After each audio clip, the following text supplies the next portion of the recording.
Good evening and a warm welcome. At Hyde Park tonight, we discuss the state of the Sri Lankan economy and the way forward. And we've invited Mr. INDRAJITH APONSU, who is from the Department of Economics at the University of Colombo, Associate Director of ECONSULT think tank, also on the advisory board of FCCISL, the Federation of Chambers of Commerce and Industry of Sri Lanka.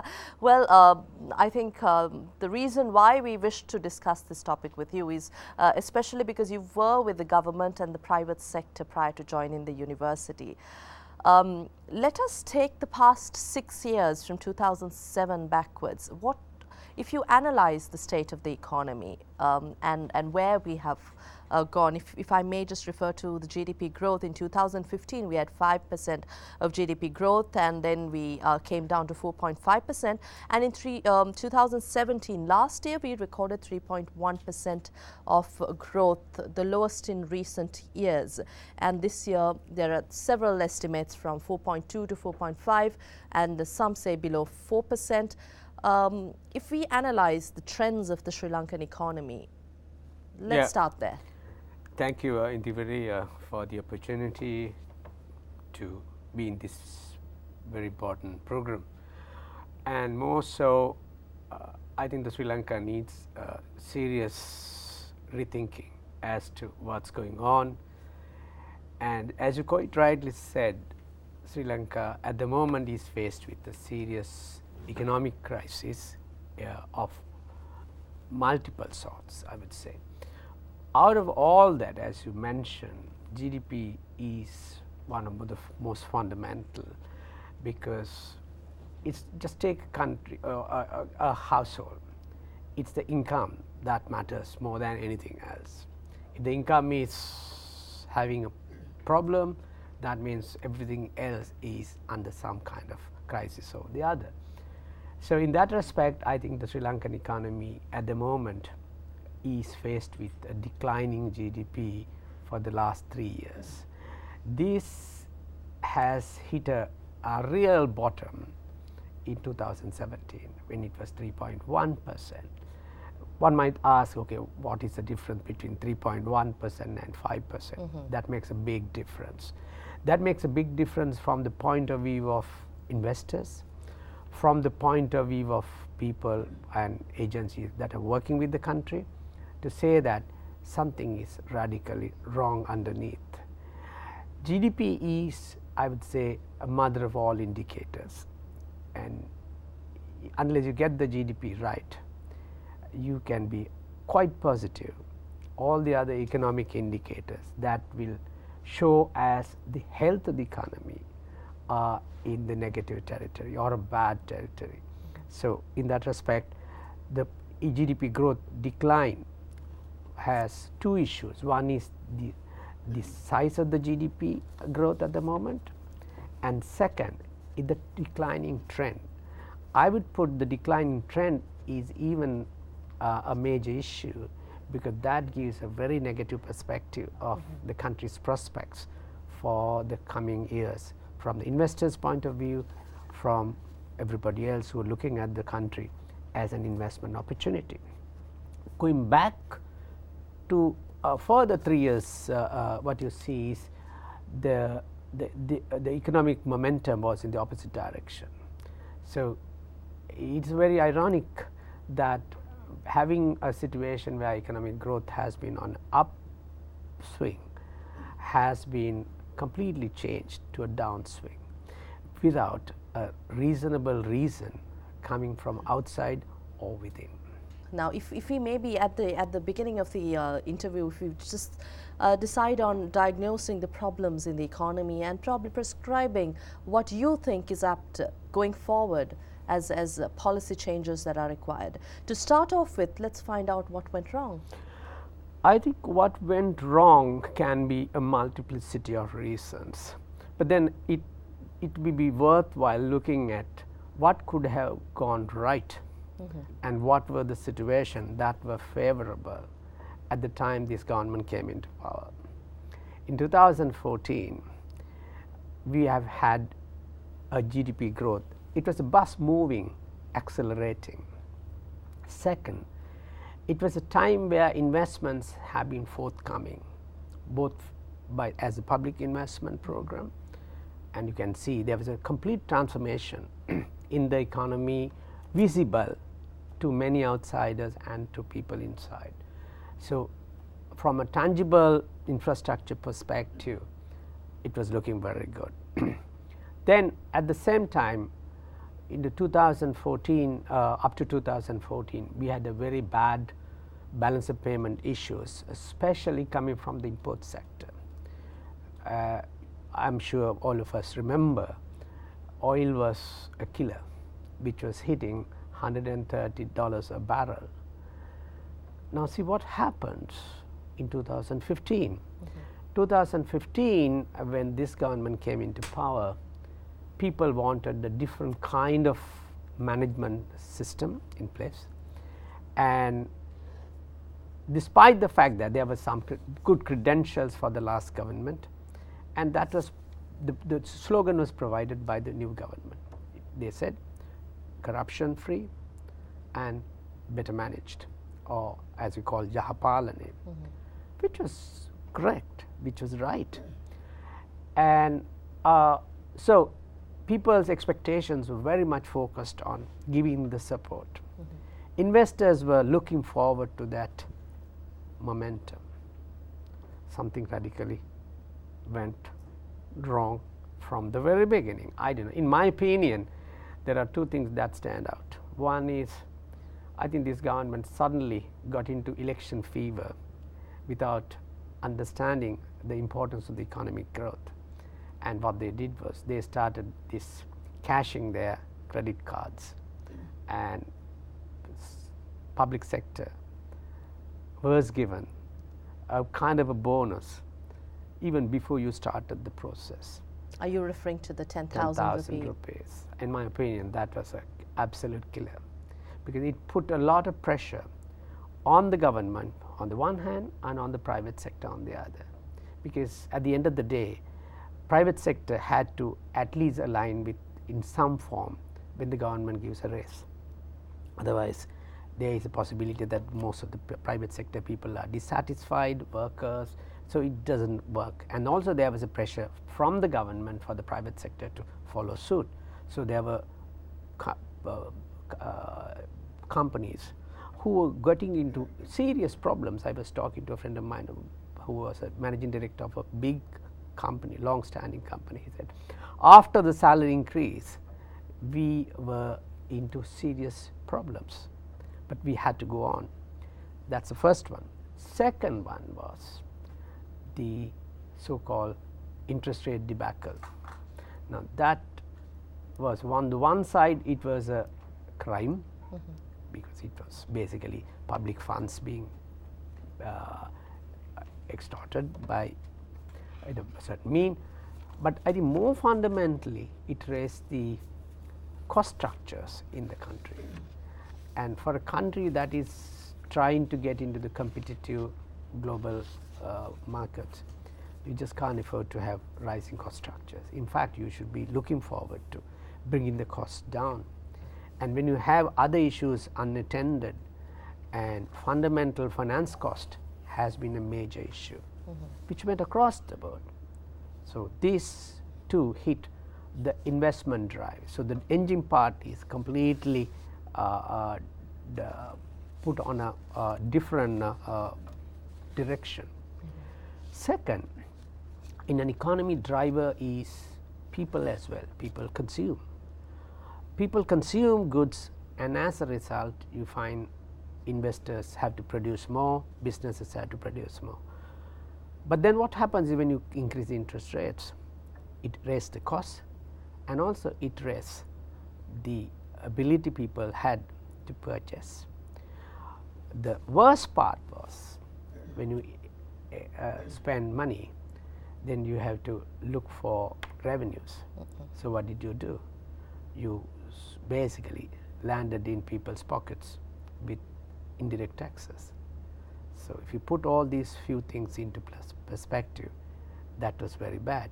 But the most ironic is that that was a time where foreign exchange issues were gradually easing out, from the oil and imports point of view. You know, the oil prices came down quite drastically. So it was a blessing on a platter. It's a question of managing it, and if you had managed it right, got the economic growth at the very beginning as the primary objective of this government, which they had all the credentials to do.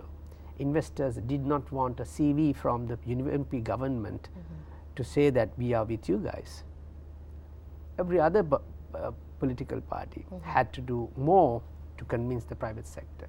Here the private, it was basically the private sector's party, but now things are all going in the opposite direction. But in your opinion, is this situation, are we still able to turn things around and resurrect the economy from the state that you are referring to? Well, perhaps one could have done that. Okay, when you make the mistake in the first year, you correct it, come back and say, look, yes, there were mistakes made, we'll have to go on a different path. But for some reason, this government have been building on these mistakes, basically having one mistake to another mistake, and policies all going all over the place. So it was basically not happening. So there was a lot of talk. There was this famous talk, you know, this government behaves like a NATO, no action, talk only. This is not my opinion. This is the kind of opinion that's prevailing across the society. That's very bad. Now, the argument that the government had was the outstanding debt stock. If we refer to the 2017 debt to GDP ratio, that's 77.6% according to the Finance Ministry and 81% according to the Auditor General's report. Yeah. This is what, around 10 trillion rupees Yeah. of debt stock. And the government's argument is that this has been a hindrance to any further, you know, that's where the government is stuck. Debt repayment, all that money that comes in has been diverted and directed to debt repayment. What is your view? The debt repayment comes in a certain cyclical pattern. It doesn't happen every year. You know, there is a particular period in which, you know, the debt is going to be repaid. And most of the debt we are talking about is, by and large, or almost entirely, is the foreign debt. But if you look at the breakdown of the debt, what you see is there is something called foreign debt and domestic debt. Right. Foreign debt has a problem with regard to if you don't get enough dollars into your hand, if you don't have certain kinds of dollar inflows. It doesn't have to be exports per se. Then you have a cash flow problem of dollars. But if you look at the domestic debt, what I find is, in 2015, domestic debt to GDP is 45.3%, and which in 2012 was 37%, 2011 was 38.8%, 2014 was 41.3%. As you could see here, 2015, our domestic debt has gone up by around 4.5 percentages of GDP, and in 2016 it is almost 50% of the GDP, and in 2017 it's 42%. Now that cannot be explained by that kind of talk. Domestic debt is basically, if you have expected things are going to be hard, you have managed your debt well. On the case of foreign debt, of course, you know, foreign debts have long gestation periods. You know, foreign debts have long tenor, so they can be, some of the debt that are coming in 2017 are in fact have been incurred in, say, 7-8 years before. So there is a issue there. Right. That is quite true, but that is not an explanation fully. It doesn't really connect with. At Hyde Park, we'll be discussing about the Sri Lankan economy, the way forward, and of course, you've been mentioning, Indrajith, that investments and development, of course, they go hand in hand, and the current debt stock, you've been explaining the reasons behind the outstanding debt service commitments that Sri Lanka has, but you also brought out the fact that with the government taking over office, there were no global crises affecting the economy, but the private sector too has been playing an important role, the engine of growth. But do you think today's policies are directed towards enhancing private sector contribution towards economic growth? I would say that it's not my opinion, but I do talk to a lot of private sector people in terms of my teaching times, and also I meet people in general. There is a huge lethargy in the private sector, and I think that was precipitated by uncertainty, and as a result they say that their risk factors have gone up quite considerably. Private sector is not just making investments because you know the guy. Private sector is not making investments because you had a dream or something. Private sector looks at the possibilities of making profits. Private sector look at the kind of risks that are associated with whatever the money that you put on table. So in that respect, a lot of private sector people at the moment don't feel very comfortable for whatever the reasons. But if you look at what could possibly be these reasons, I would think government, one major area is government had to be on a clear-cut policy direction. It can't be moving between various kinds of targets, and at the same time government can't be having several mouths talking several different things simultaneously, and it just can't be a situation you do something, next day you withdraw, you say no, we made a mistake or something like that. You know, these are extremely bad practices which will not help reducing the risk burden of the investments, and at the moment this is exactly what is happening, and people find everything in a bit of a joke when something is said as a policy and they say no, that's going to change in a week's time. Now that is very fluid, whereas investor needs solid ground. Investor needs solid direction. Investor needs managing of crucial economic variables like interest rates, exchange rates, and other areas which could influence the economy, public investments. These are all coming together. So you're talking about an enabling environment. Absolutely. Right. In 2017, we had investments. The government statistics show that 1.63 billion US dollars in investments, and this was the highest ever recorded, doubling from 802 million the previous year.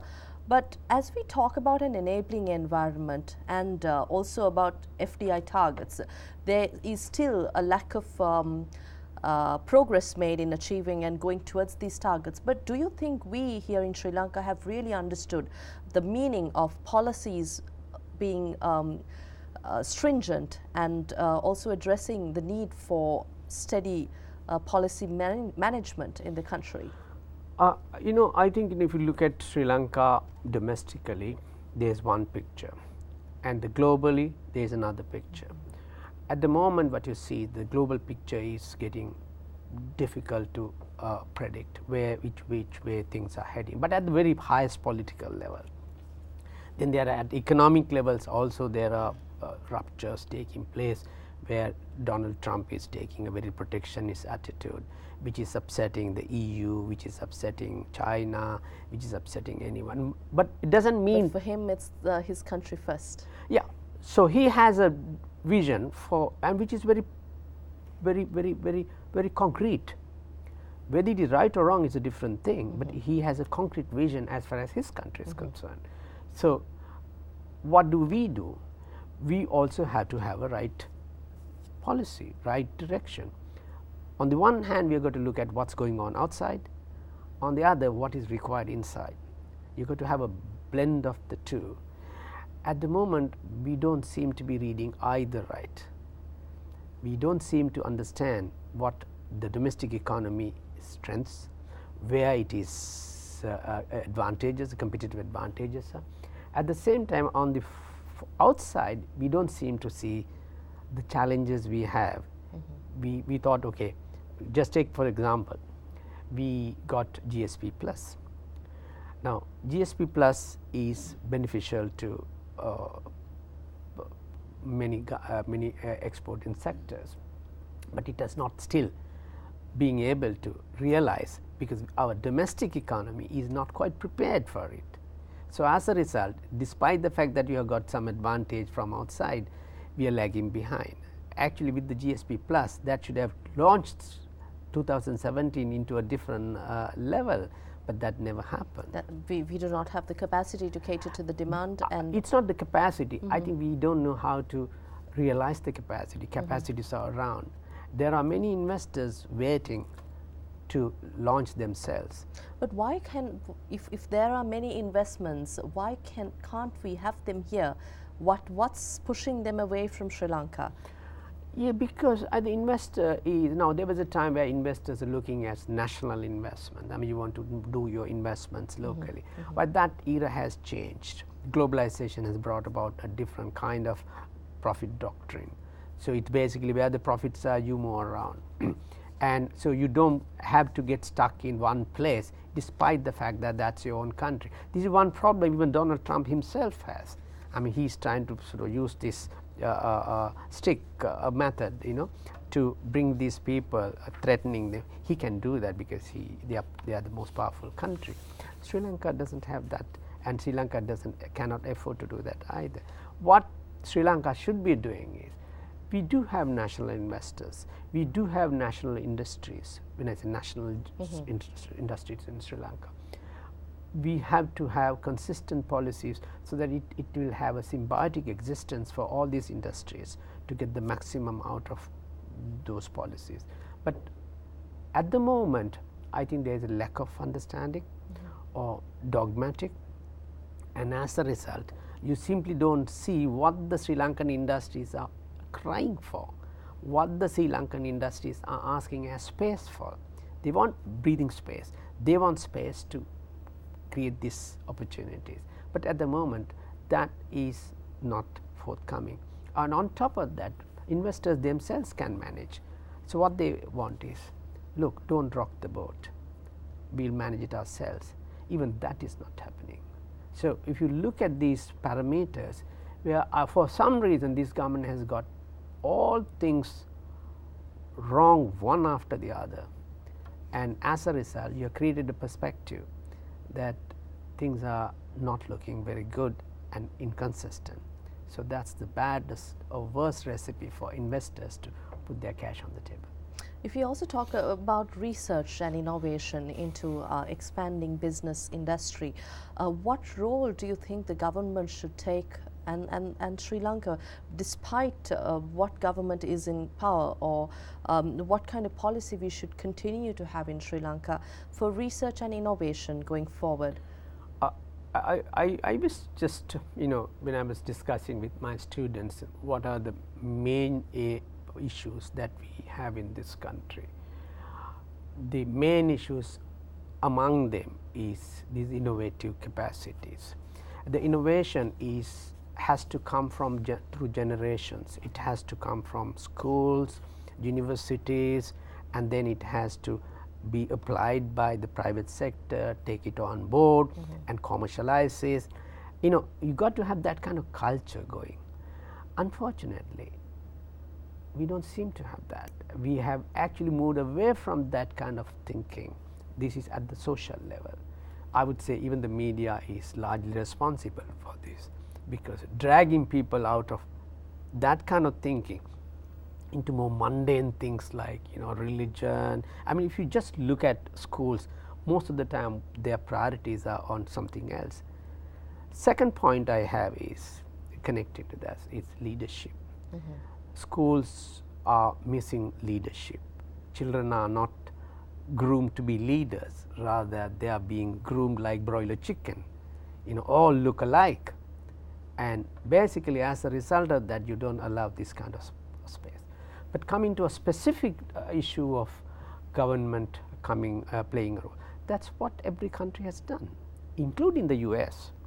Now we say the US is the pinnacle of all capitalism, but US has a major engagements in innovations, and most of the innovations have been sponsored at some point, at the initial points in particular, by the state, because that's a risky area. This risky area is not affordable to industries individually or even collectively. So that has to be a way forward, and a fundamental way forward. Does this mean we need a research-based systematic approach towards attracting FDI to fund research and then attract investments to commercialize these investments once successful?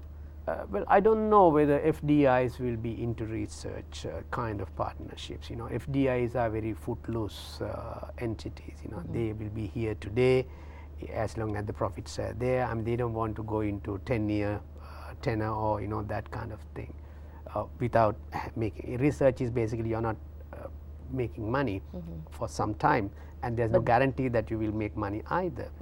But is what are you saying that the government should fund these absolutely, research? Absolutely. So that that's right. Government. Now that's the futuristic scenario for a government. The government should be looking at what do we need to be, where do we need to be from a technological base, where do we need to be from a productivity base, where do we need to from the human resource development base. So for that, government had to come very aggressively as a partner, not as a political entity. This is purely out of politics, as a partner, so that investors find that there are some areas where they need to have resources from, but at the moment they can't afford to spend money on that.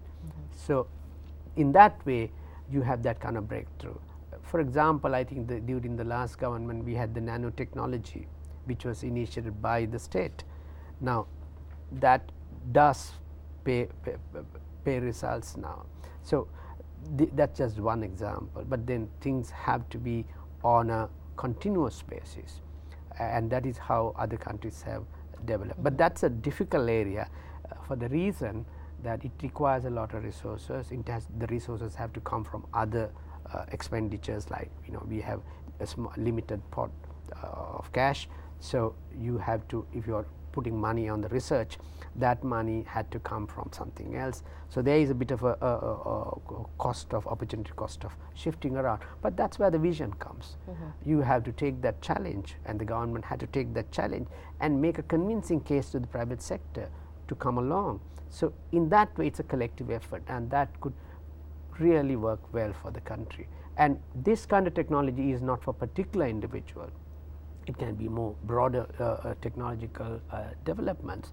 But nevertheless, unless government take a serious foothold in that and rally around the investors to think that way. So what it means is investors are all the time thinking of going into a higher level of technology based production. That's the only way you can be competitive in the global. We've been discussing about FDI, but also about exports. I think an export-led economy has always been safer, and of course for any country. But for Sri Lanka, are we on a path to actually enhance sustainable growth in exports of the country? I think this is a serious problem, not only for this government, even the previous government. I don't think the previous government paid enough attention to exports as the driver. But what we are now seeing again and again in all countries that have enhanced their economic growth and sustained it into high levels, and they have relied quite a lot on exports. So we have to shift our focus while you are doing domestic production and promoting these guys to get into exports. Now this is why, in one way that we just mentioned earlier, some kind of technological advantages, you know, that can be made available so that these companies can launch themselves from domestic economy basis to export basis.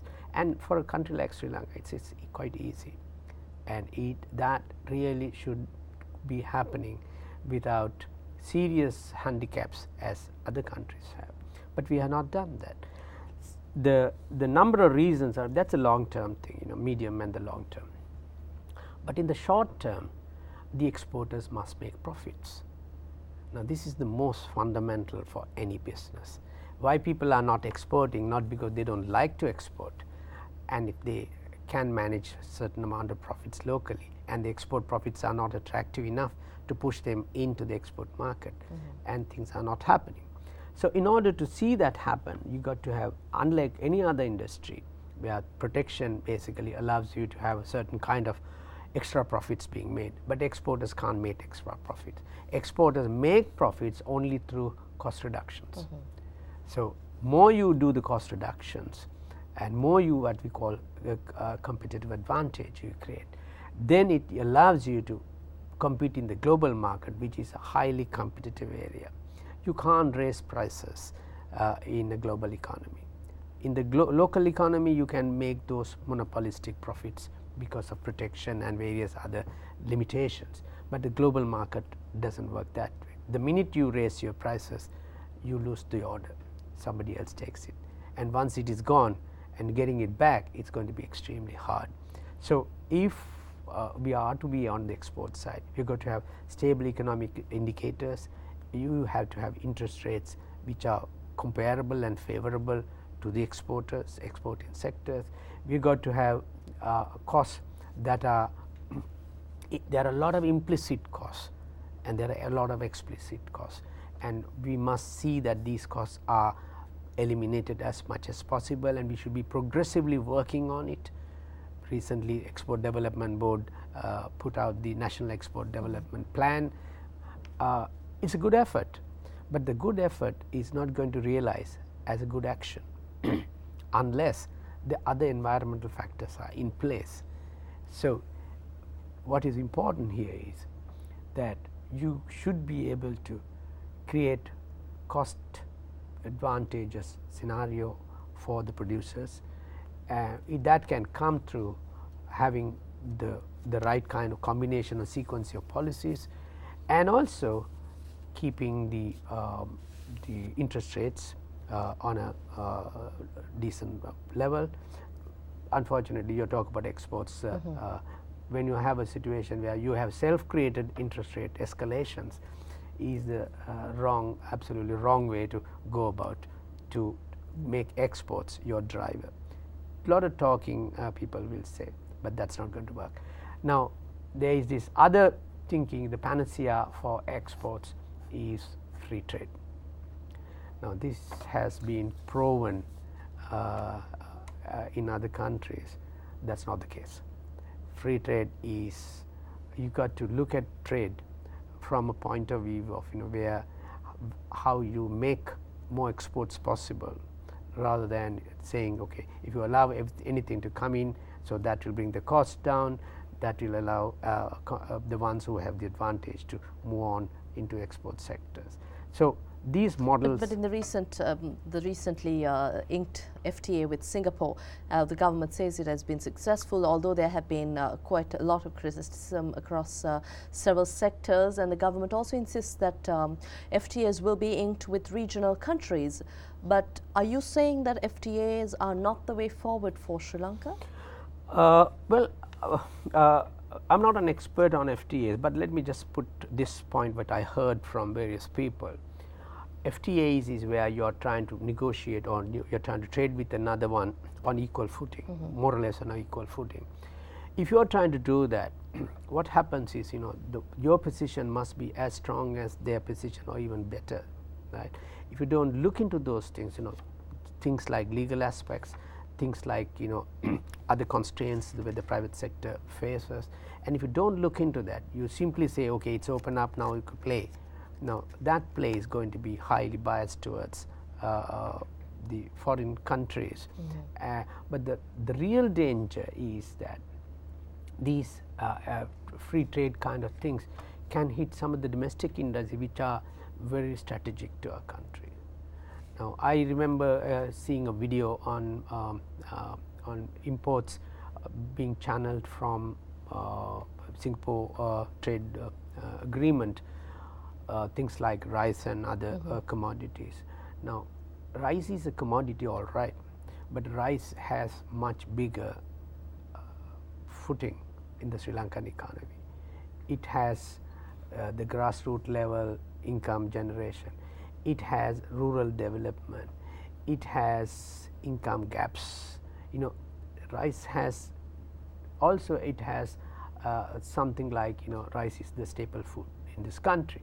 So, people look at it in a so people are not prepared to have wild fluctuations in rice. So, rice need to have a certain kind of protection. Now, issue is, if you just in the guise of saying free trade is the panacea for everything, if you let these things to creep in, and it can have serious social implications later on. And some people argue free trade will create growth. I am not going to contest on it seriously.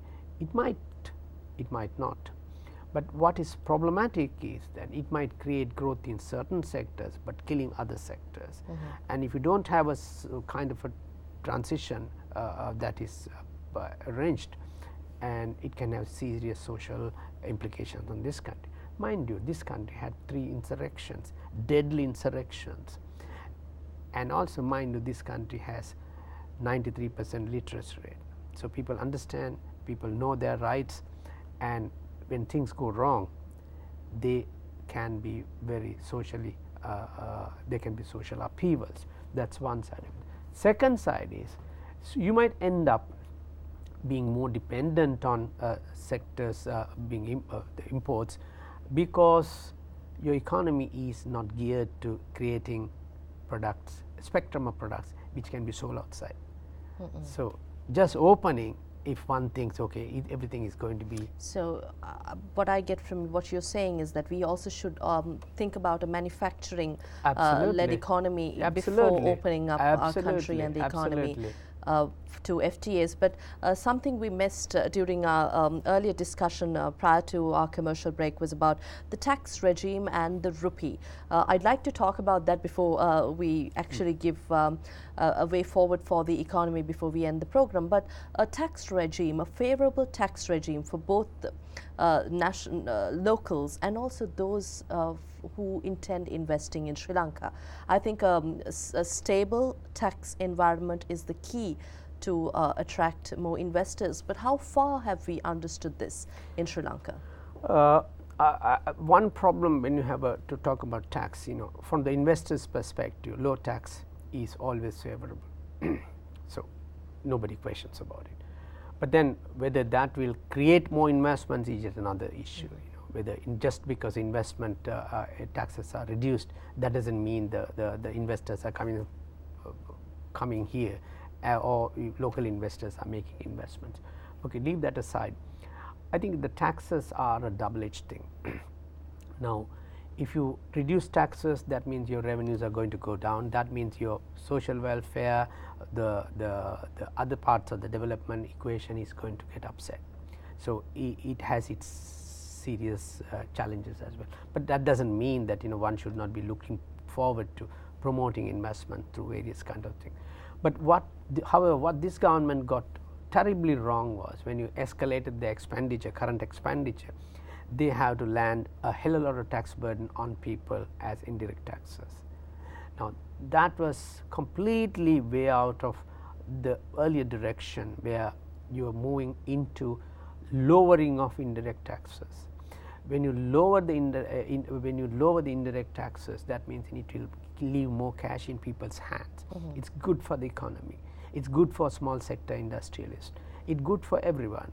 But what has happened now is, you know, though you talk about the taxes are to be reduced, you have escalated your expenditures. As a result, you have basically created the tax burden different ways, and that has dampened the economic growth, that has dampened the consumption, and as a result, economic growth is faltering quite significantly in the economy. If you look at the consumption in the country, the consumption has quite gone down because people's purchasing power has gone down quite considerably. So having a tax, lowering tax is good, but it has to have the right balance. Last, if you don't manage the tax balance well, you create a huge imbalance in income gaps as well. Right, and about the rupee, we just have a few minutes on the program. The rupee is a kind of a device that can be used to create export promotion, but that is provided rupee has been, or the dollar rupee parity has been used as a device.